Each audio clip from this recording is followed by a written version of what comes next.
shittiest. Busting makes me feel good.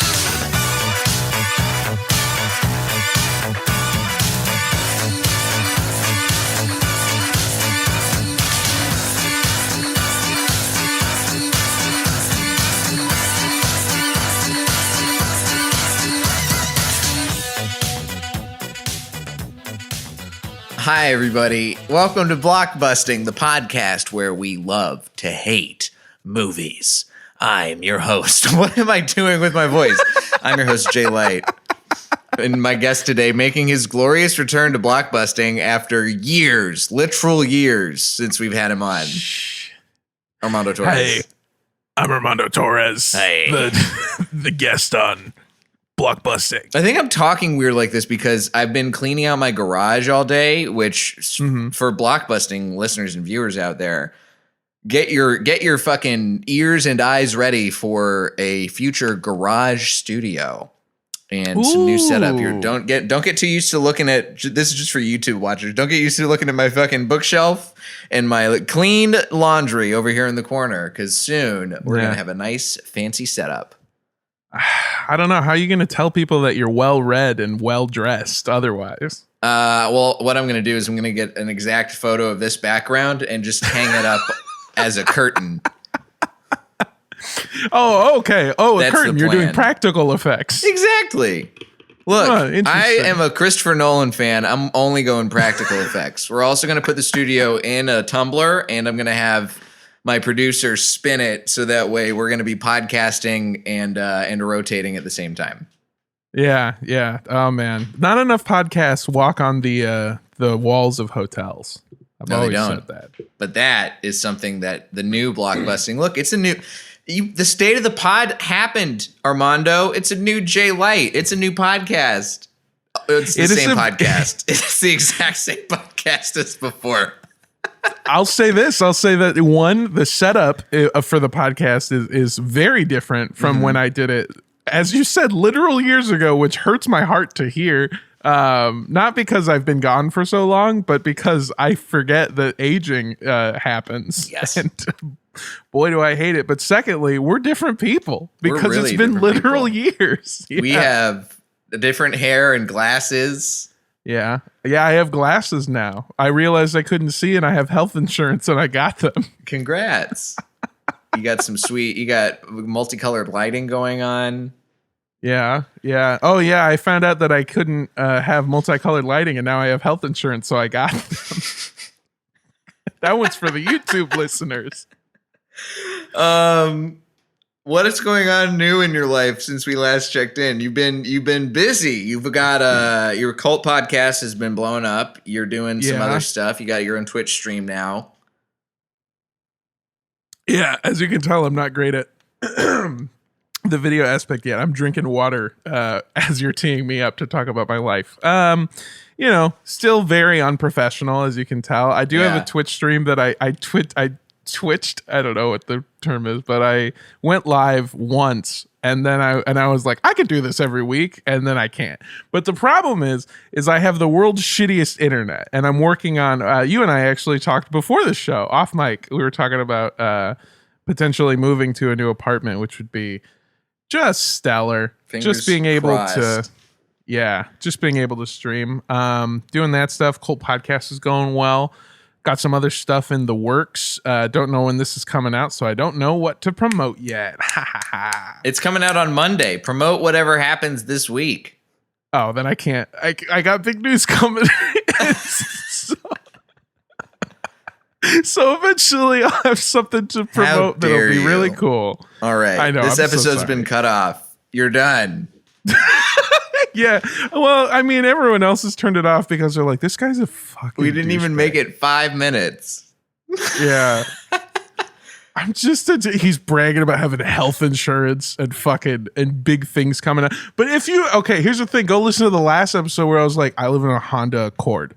I live in a Honda Accord. I do Postmates. You lived for in a living. Honda Accord, and the best part about your life was watching a movie you hated called Death Note over and over and over again because you thought you could trick your brain into liking it. Yeah. thought I it watched could it. Like 13 times I tried to watch it. Death Note is not succeeded in Brussels watching it. sprouts. You can't just age and like it the more you try it out. It's not an acquired taste. It's not fucking Athletic Greens. By the way, sponsor me, Athletic Greens. I need it. I'm not bougie enough for Athletic Greens yet. That's my health insurance. Is I just take the thing of Athletic Greens drink every morning. Oh, it's a drink. Okay, I'm learning more by the second. Yeah. Armando, if you don't know by the looks of him, does not use the word athletic in conversation very often anyway. So no, I do not. I went to a place. I went and looked at an apartment today, and the lady was like, one of the great amenities that we have here is a full gym. Are you into exercise? And I just went, do I look like I'm into exercise? And it was supposed to be a fun, lighthearted joke. And she went, oh, okay, cool. We'll just skip that part of the tour then. And I was like, dude, come on. People change. I could be into it. Armando, I could get into Athletic Green. If those of you who are not watching the stream, Armando looks like he only goes to a gym if there's a Me John's after it. Yeah, that's pretty good. I only go to the only thing Slim and Jim about me is eating Slim Jims. You snap into a Slim Jim, bam.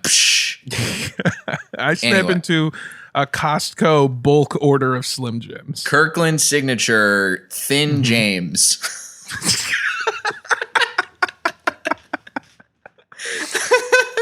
Oh boy.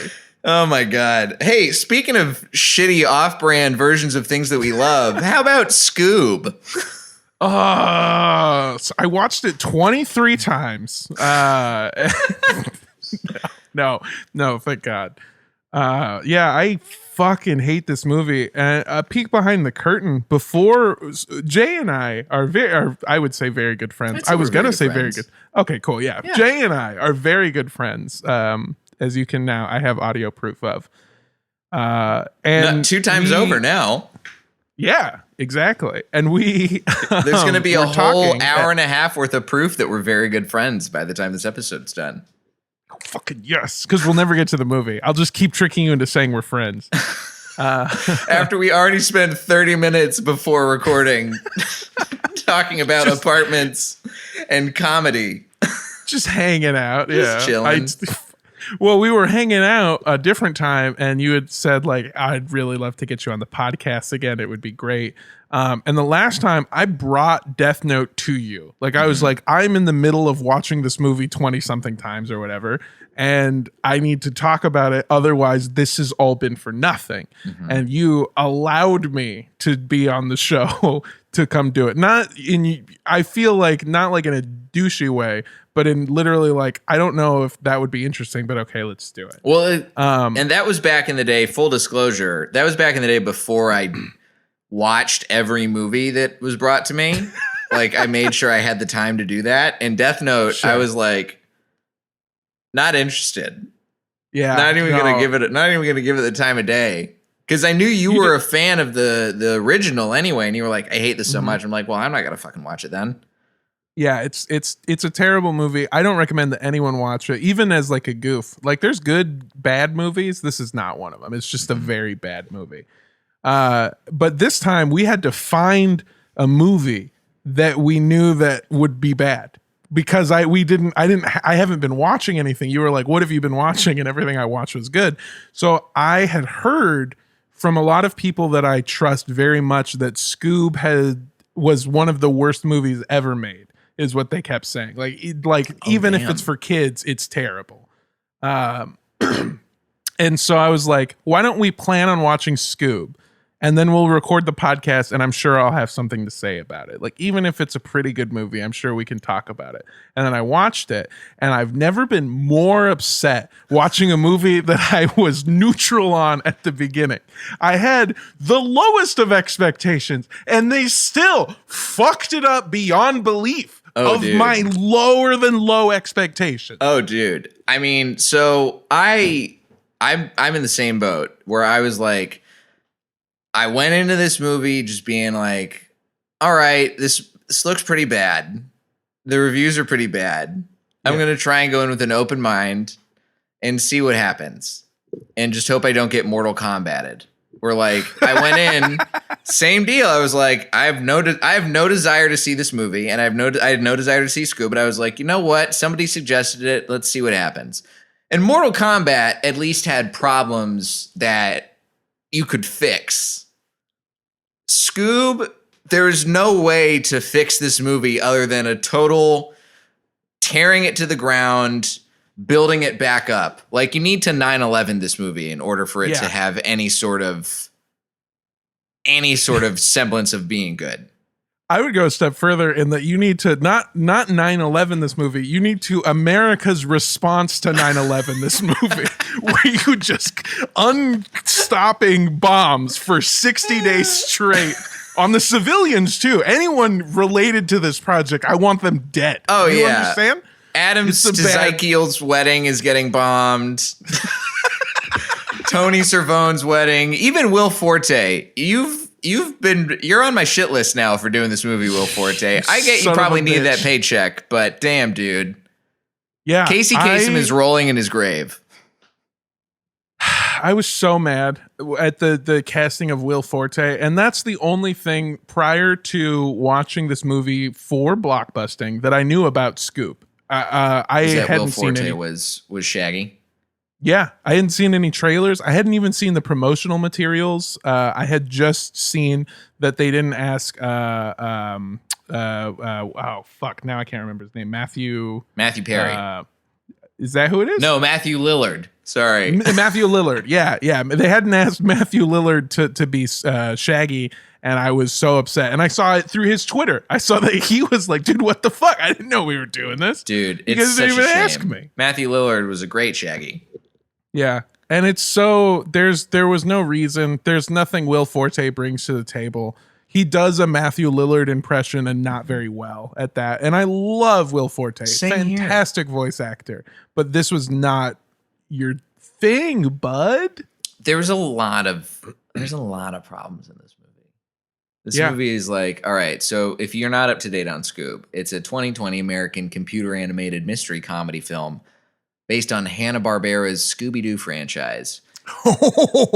Based on Hanna-Barbera's fucking everything. Yeah, based on Hanna-Barbera as a shared cinematic universe. They tried to MCU the Hanna-Barbera universe.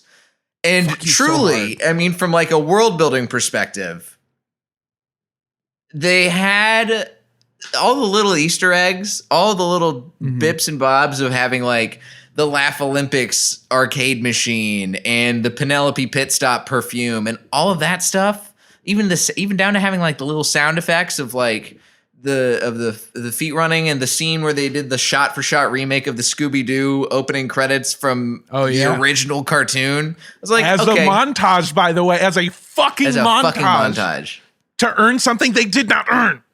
That's the problem, is like for all of the moments where I was like, as somebody who grew up watching a lot of Hanna-Barbera cartoons on Comedy Central, or not Comedy Central, on Cartoon Network and Boomerang, I was not allowed to watch Comedy Central until I was 15 years old.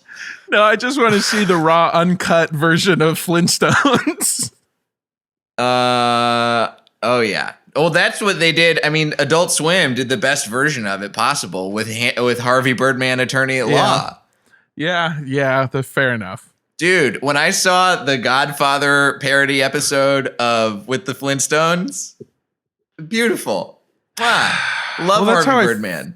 That's how I fucking feel. Speaking of Godfather, that's how I fucking feel with the Scooby-Doo franchise lately, where I'm just holding it like, look at how they massacred my boy. That was a terrible impression. Hold on, let me shove some stuff in my mouth. Look at how they massacred my boy. Look at how they massacred my boy. What was that? That was even worse. I should have gotten some. Did you just have soda caps just ready to go? By the way, what was that you popped in your mouth? It looked like Sprite lids. It's I bought a thing from a resale website and they put like a verified authentic thing on it. Oh yeah. Had it on my desk. I just shoved that and a Jewel Pod in my mouth, and now my mouth is numb. Oh my God. Okay. That's how much I love your podcast. I'm constantly hurting myself to be I appreciate it. So this movie, it came out for a fun fact. Did you ever see the movie Edge of 17? I did not. Okay, so Edge of 17 is a very solid coming of age movie. I would give it, I think I gave it 4 out of 5 on Letterboxd. But it's fun and it's good and it's well made. And the director and writer of that movie is this gal, Kelly Fremont Craig. Mm-hmm. She originally was attached to write the movie Scoob. And of course, that's a fun take on it. You do a coming of age story that's like the reimagining, which is kind of what the movie starts out as. It's like, oh, this is Shaggy as a child, and he meets Scooby-Doo as a child. And this can, we really focus on their relationship and the blossoming of their relationship and them maybe falling apart and coming back together, right? Sure. And then what they did with her script was they threw it completely out and gave it to 7 different writers to rewrite. Yeah. Yeah, and you can tell because it feels like a movie written by 7 different writers, and they just took it and mishmashed it together. And it's so bad. Like I was so upset watching the movie because there were parts where it felt like white noise where I wasn't even able to pay attention to really what was going on. But then there were other parts where I was actively watching it because I could not look away. And I was like, this is horrendous. These jokes are bad. These jokes do not make sense. Why? Here's a question. Why did they have the characters age like 10 or 15 years, but nothing else aged with them? All of the jokes were the same. All of the references were the same. Yeah, okay, that was one of the first biggest problems that I have is because the opening scene shows Shaggy on what looks to be like an iPhone, or at the very least a touchscreen phone. Mm-hmm. And he's playing music from the 90s, so you know it's not the 90s. He's playing music from the 80s, the 70s, whatever. And then it jumps forward, like you said, 10 to 15 years, and it's just the same thing. And there's... Even worse than that is even if it was taking place in like modern day, all of their references are horrendously outdated. Even for 2020, even for 2019, like there's Netflix jokes, like ha ha ha ha. Tinder jokes for Netflix. Tinder jokes. There's fucking Simon Cowell, dude, as the goddamn inciting incident. Simon Cowell being the inciting incident in this movie is buck wild. It is one of the stupidest plot devices I have ever seen in a movie. And he doesn't come back except for like a weird cameo like flip joke at the very end, but it's just like, why the fuck did you get Simon Cowell? Also, like even Mark Cuban like would have made more sense as a financial investor in their quote unquote startup. Yeah, why didn't they get, you know why they didn't do it? Is because Mark Cuban saw the script and was like, you fucking kidding me? Get out of here. I'm out. Well, you know, the role was actually originally written for Adam Sandler. That was part of the script written by the Safdie brothers. By 6 white guys. Oh, my God. Oh, God. It's such a terrible... So, okay. I'm assuming that everyone here is familiar with Scooby-Doo's, like, basic story. Also, one thing that I want to point out is you were talking about, like, wouldn't it be cool to have like a coming of age story, origins of Scooby-Doo? That movie does exist already. It's a live action movie. It's called Scooby-Doo 3: The Mystery Begins.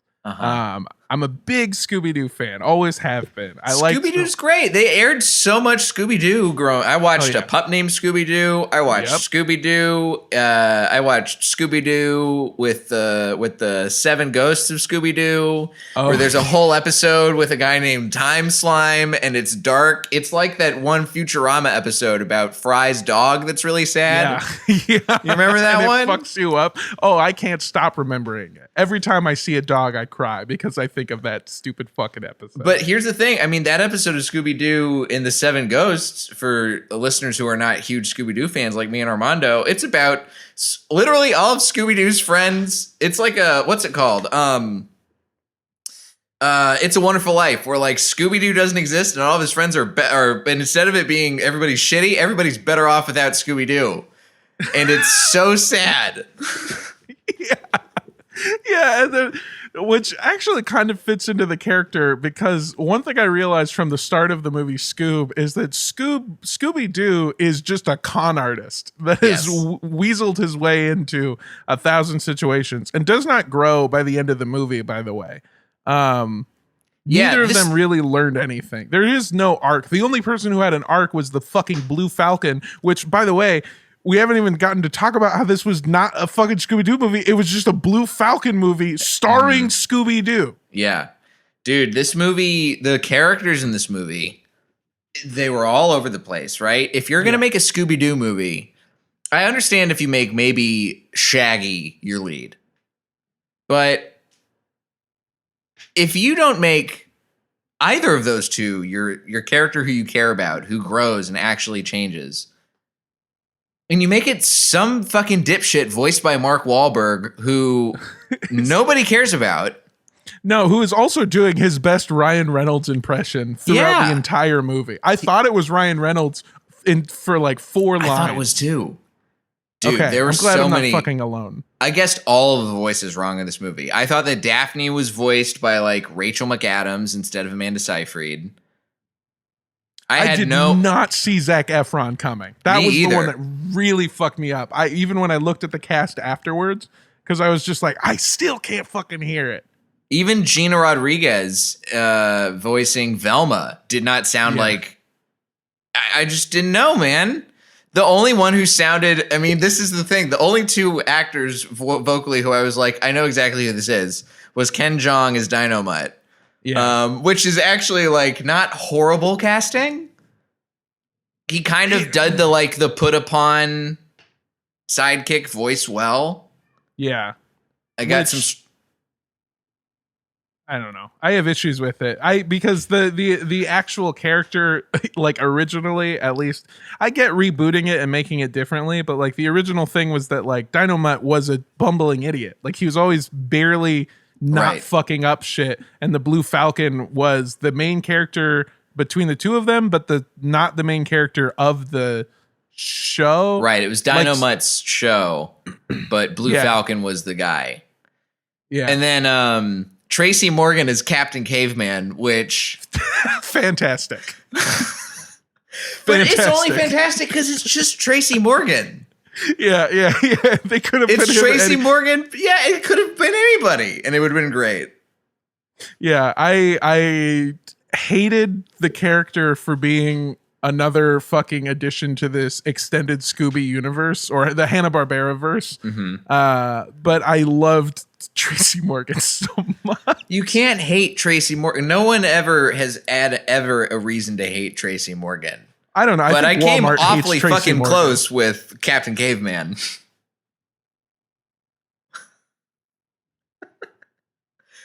God. Okay, Armando. Let's try and walk through this movie. Yeah. Hey, is there a delay on my shit? A little bit. Okay, now I think it's gone, right? Yes. Okay, cool. Yeah, there was a delay for a second, and I couldn't figure out what was. It's fine. Did you hear my great Walmart joke? We were just sitting there smiling at each other for a second, and I was like, "There's a delay, but he'll catch up." Yeah, I'm here. You're here. Okay.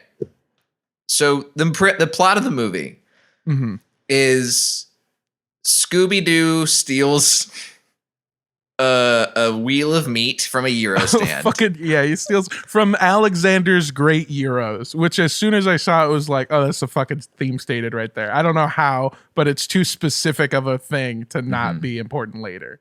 And then Shaggy is a fucking loser nerd who... which is very, I mean... Even in Scooby-Doo 3, The Mystery Begins, that was also the plot, is that he's just kind of a piece of shit and no one likes him. And then he meets this dog and he's like, you're the only one who will be my friend. And then Fred and Daphne and Velma show up because they have to go in and hunt down.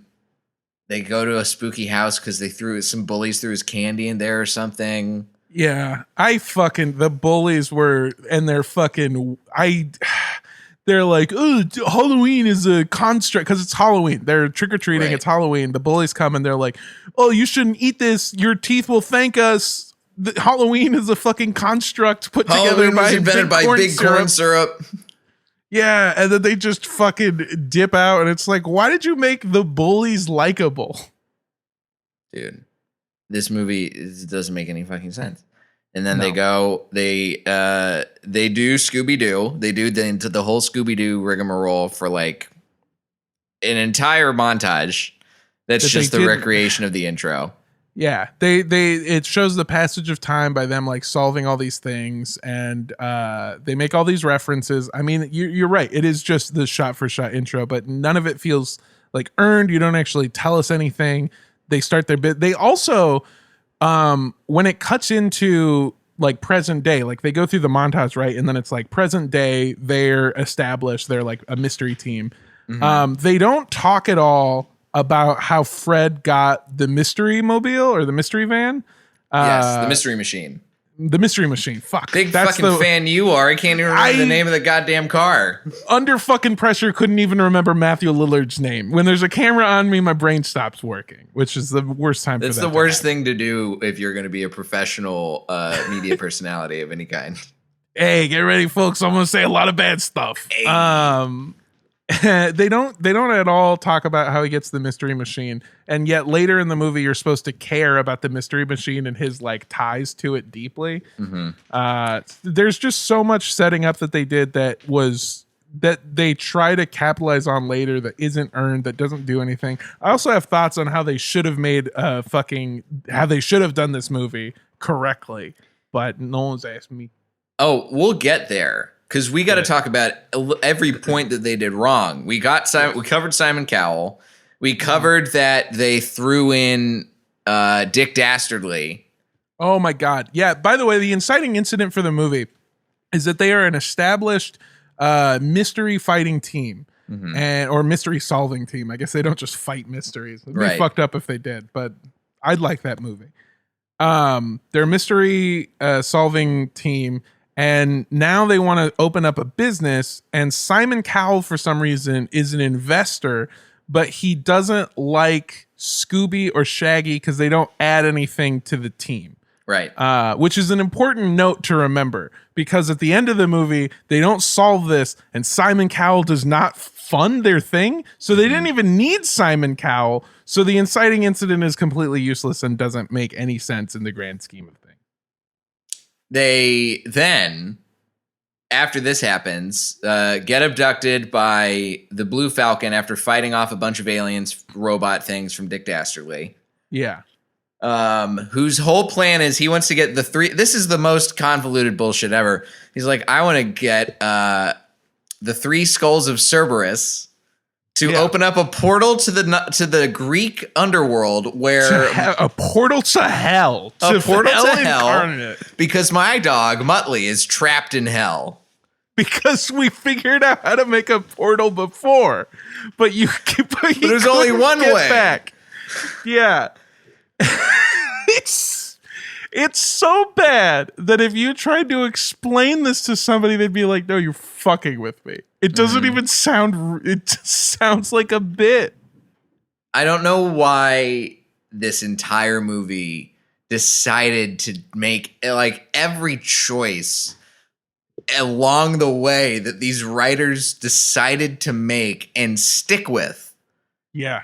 Is baffling to me that at no point in the process, any of these 6 white dudes who were involved in writing this movie and the producers and the director all just saw this and were like, got it. We nailed it. Yeah. The setup for the movie is that Shaggy and Scooby get kidnapped because they're somehow important to Dick Dastardly's plot, but they don't explain it right out and in a way. So their whole thing is like, now they're suddenly important after being told they're not. You meet the Blue Falcon and his crew, but it's not the Blue Falcon. It's the Blue Falcon's son, Brian, who's voiced by Mark Wahlberg doing his best Ryan Reynolds impression. And then the Blue Falcon's whole fucking deal is that like he's not heroic and he's not a good hero and like he doesn't know what he's doing. Right. And which is Shaggy's whole thing too. Yeah. Yeah, they set both of them up to have one heroic moment that does not really come ever. Yeah, Blue Falcons especially doesn't. And the whole plot with Scooby and the reason why this whole Greek shit is happening is because Scooby-Doo is apparently descended from Alexander the Great's dog. And there's a key. If you press your paw up against a thing, then good news, you close the underworld. Yeah, because they need Scooby-Doo to open the gates of hell, because you need one or the other. You need either Alexander the Great or the dog, or a descendant of the dog to open the gate. And then to close the gate, you need the dog and his best friend. Which doesn't, again... Yeah, they make 1,000 choices that seem like they're. I don't even know how to complain about this. But did you notice that there are several different points in the movie where they make a decision to sound smart or to have somebody have a revelation, and it's like that doesn't make any fucking sense. And you could have done this 1,000 different ways that would have made sense. When they're looking for one of the skulls, Shaggy and Scooby put a bunch of ice cream into a bowl and a jalapeno on top. And he's like, oh, you put a jalapeno on top of the ice cream? And they're like, yeah, that's our signature move. It's sweet and heat. It's our signature move. And then the other people are like, heat signature. Heat signature. You're genius. And it's like, that still doesn't make any sense. Why is it hot? It's a skull. Fucking idiots. Because it's a hell skull. It still doesn't make any sense, It doesn't Jay. make any sense. None of it makes sense. So here's the other thing that this movie, total fucking wash from top to bottom. Like I said, you have to completely start this movie from scratch in order to make it good. The only good thing about this movie is from the very beginning, it is anti-cop. And I thought that was very hilarious. True. Cops are real dumb this whole movie. Yeah. Anytime there's police involved, they do not come off looking good. Yeah. It's a good look. That's the best part. Yeah. But here's the thing. So this is a problem also that I have seen people talk about with kids movies. Specifically with this podcast too, which is like, just because a movie is made for kids does not mean that movie also has to be a bad movie. Like, a movie for children can also be a well-crafted, structurally sound movie. It does not have to be lowest common denominator garbage. Yeah. Two huge examples right off the bat. One that tonally and thematically shares a lot of what Scooby-Doo was trying to do. The SpongeBob movie, which is one of my favorite movies made for kids. The original SpongeBob movie? Yeah, the original yeah, not this new bullshit. Yeah, no, you got to see the SpongeBob SquarePants movie. I saw that opening weekend, dude. That's just Scoob again. They're not getting me. Okay, I like SpongeBob too much to let them fuck it over.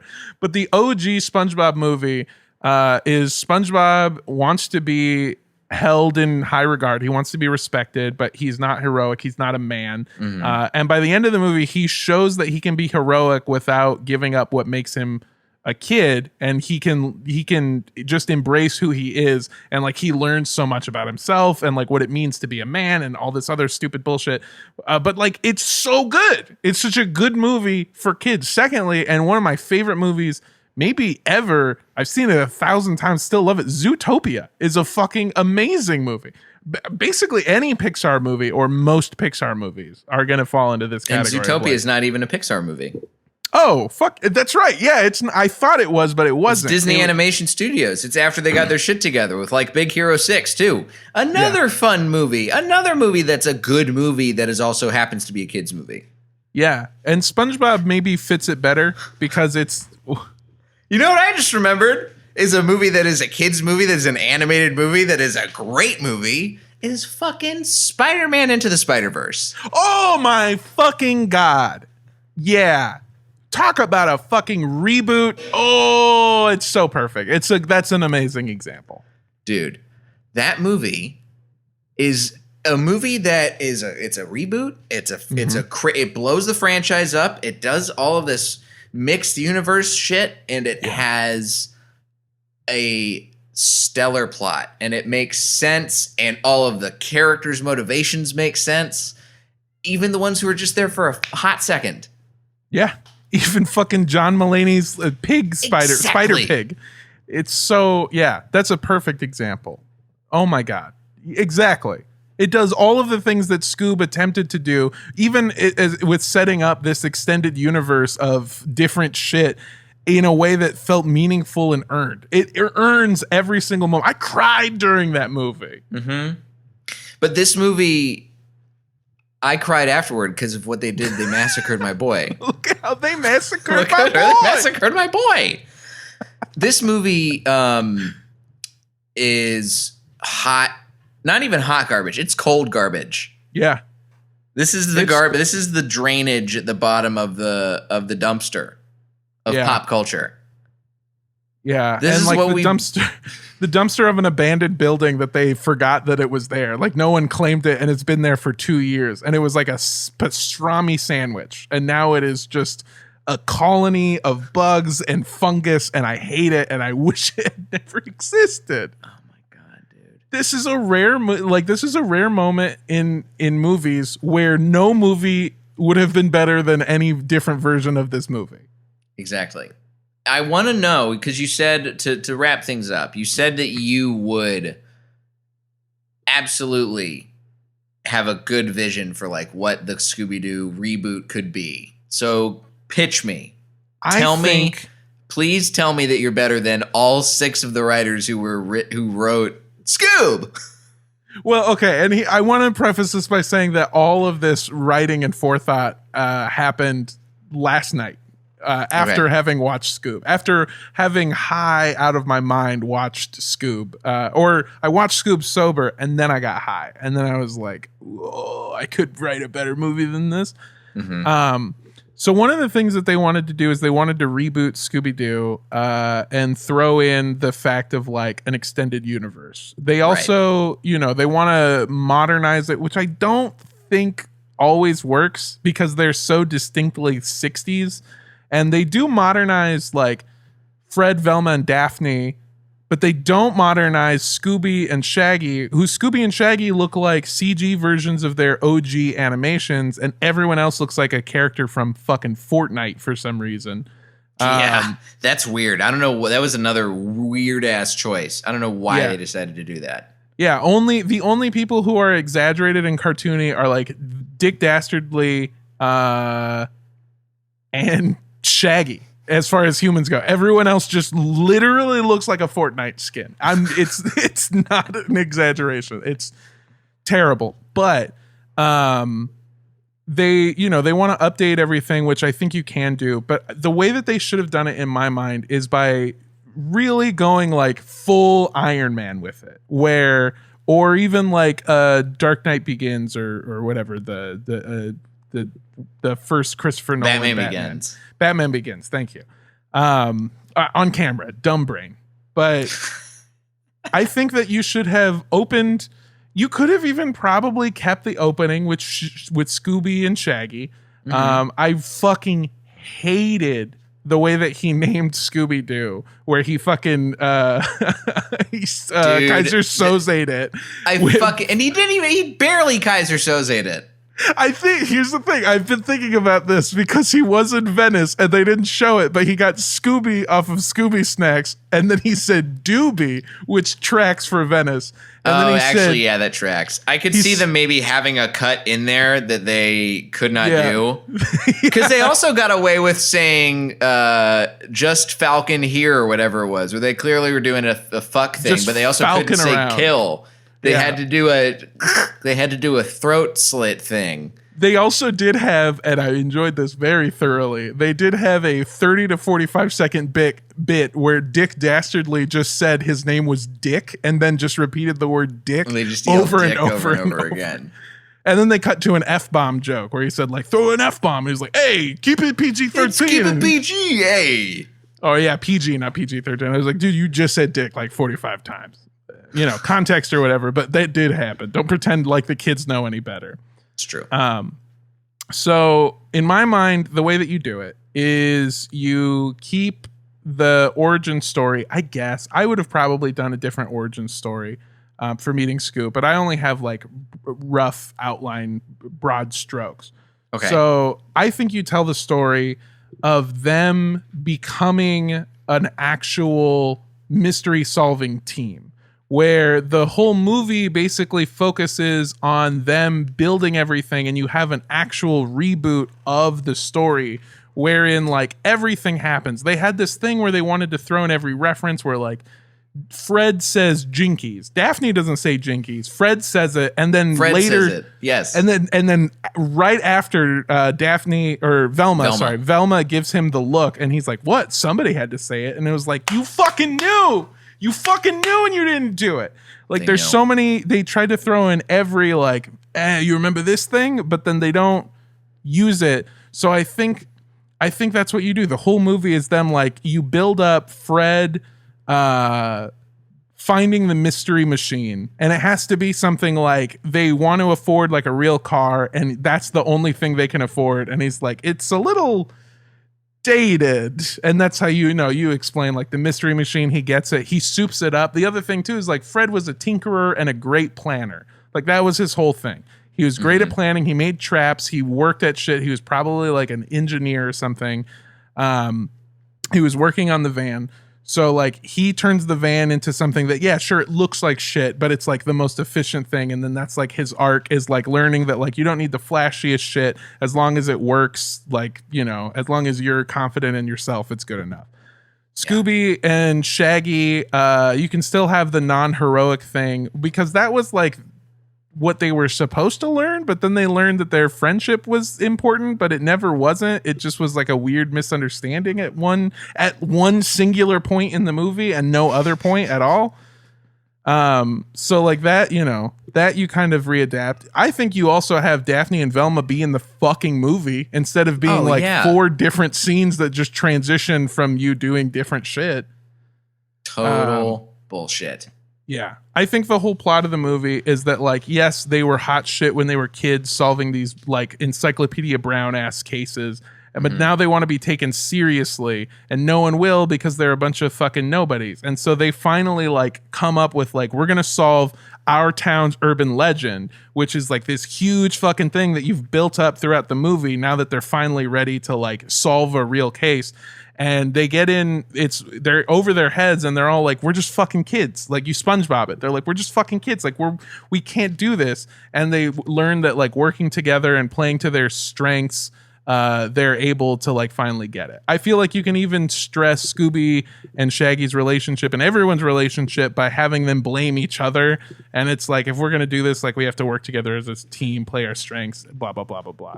That's how I would have done it. And then at the very end, you can fucking, like, at the end of Batman Begins, where it's like, and so-and-so wanted us to share, they liked your detective skills, and they wanted us to give you their card, and it's like the Blue Falcons logo or something, and it's like, whoa, you build it up over time, let people fucking fall in love with your new thing, because they're gonna make, or they were planning very clearly on making more movies.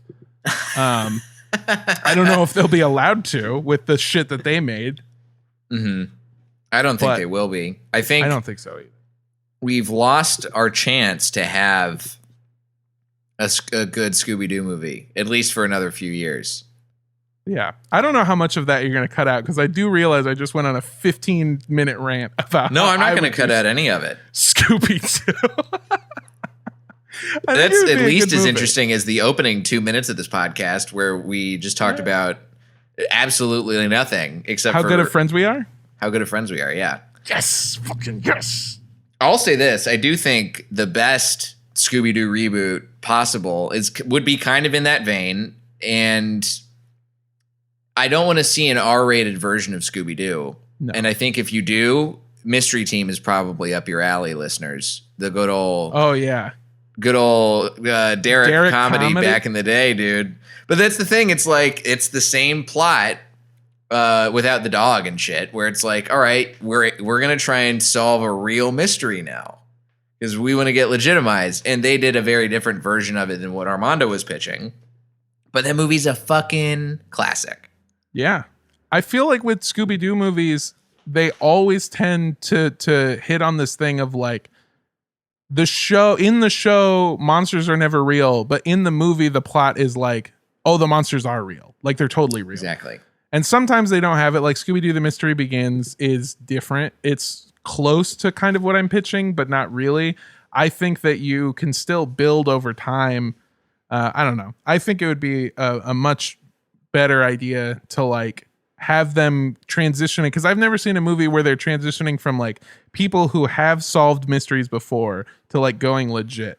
Also, I'll fucking say this straight up. If you're looking for the best Scooby-Doo reboot ever, just go watch fucking What's New Scooby-Doo or whatever, the show on Netflix. Yeah, What's New Scooby-Doo is fun. It's so good with this overarching mystery that I'm like, what the fuck is going on? I love it. It's for kids, but I enjoy it as an adult. It gives me that same thing. Also, no movie or project of Scooby-Doo is ever going to be Scooby-Doo Zombie Island. It's like, it can't be done. It's the best movie. Also, did you know that they made a sequel to that movie? No. Yeah, they made a direct-to-movie or direct-to-DVD movie called Return to Zombie Island, where they completely undo everything that they did in Zombie Island. They also, starting with the fact that in Zombie Island they were adults, and in Return to Zombie Island they, for some reason, aged them back down to teenagers. Oh, God. Wow. I can't believe, the things they do to this franchise astound me. They made Shaggy, canonically Shaggy fell in love with an alien. That was a thing from another direct-to-DVD movie that they did that I'm still like, it's the best love story ever told. It made me believe in love as a child. Shaggy? Yeah, you haven't seen that one? The alien one? They go to the middle of I think they go to like New Mexico, and they're like trying to find what's going on with an alien, and the end of the movie obviously is like the aliens are fake because they were like trying to get the rights to some mining land because there was valuable metals or something. I can't remember, but it sounds right, so it's fine.